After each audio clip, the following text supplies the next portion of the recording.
Anime, manga, video games, tabletop games, and technology hobbies can be for anyone. Even if you start with mainstream anime, manga, or video game titles, as long as you have basic knowledge of said titles and contribute positively to any thought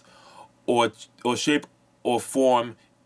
in your fandom and willing to expand beyond those titles or expand your knowledge to what you watched or played or read, you're always welcome in the Otakudom. Anyone that is willing to broaden their horizons for the mainstream titles should be welcomed into the fandom or Otakudom, because there are so many genres beyond battle shonen series and mainstream first-person shooters and action video game titles. There's much more to anime other than Demon Slayer, Naruto, Inuyasha, Bleach, One Piece, Fate, Dragon Ball Z,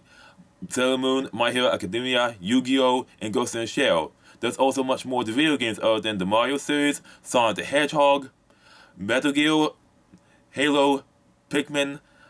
Zelda, Animal Crossing, Gears of War, Pokemon, Mega Man, Metroid, Call of Duty, Madden, Minecraft, Grand Theft Auto, Tetris, or League of Legends, Call of Duty, Super Smash Bros., Final Fantasy, Street Fighter, and Counter-Strike. And there's much more to tabletop game than Dungeons and Dragons. And I'm not going to get started on that because honestly I have little knowledge of the tabletop community.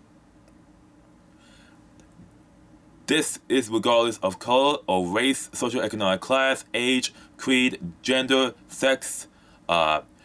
sexual orientation, gender identity, nationality, political ideology, or thought. Anything less is unacceptable and should not be tolerated. And the Otakudom should not accept anyone that advocates for anti-Semitism, genocide of Jewish people, and people who engage in legitimate racist and misogynistic behavior and discrimination, or any form of authoritarian political rule. Other people that should not be tolerated in any fandom or the entire Otakudom for any reason are those who come into these fandoms or communities with no good faith effort to contribute into these groups or communities. Basically, those who come into any fandom with the intent of taking more than what they give or demanding changes that will benefit only themselves. This includes those who oppose censorship and support censorship directly or indirectly, sex pests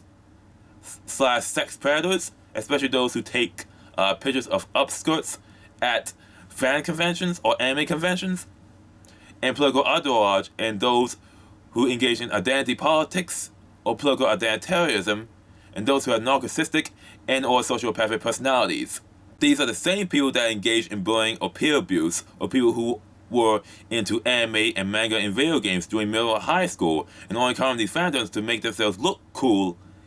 while demanding changes to the culture that only benefit them. Then when these changes are made to the community that only benefit themselves and that the community is ruined or people left, they'll mock and shame and blame the people negatively affected by the change.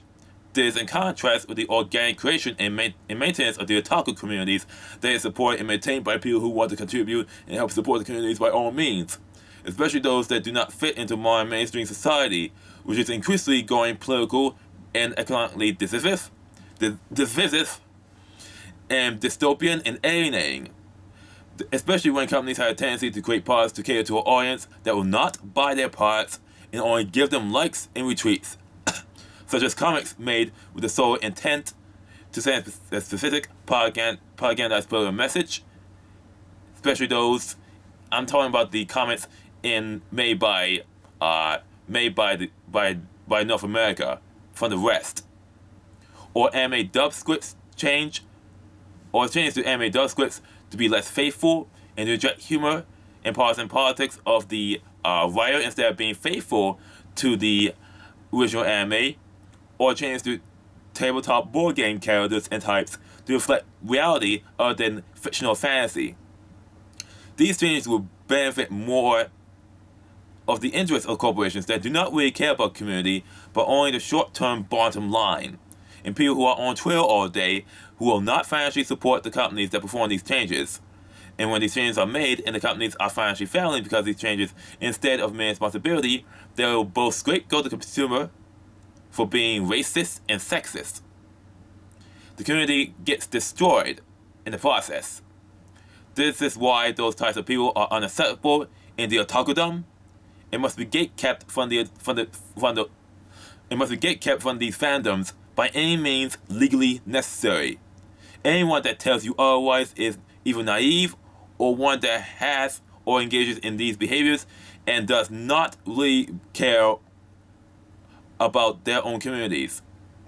In short, gatekeeping is necessary in this day and age with people who have no real interest in anime, manga, or video games or otaku culture try to infiltrate and then demand changes to the communities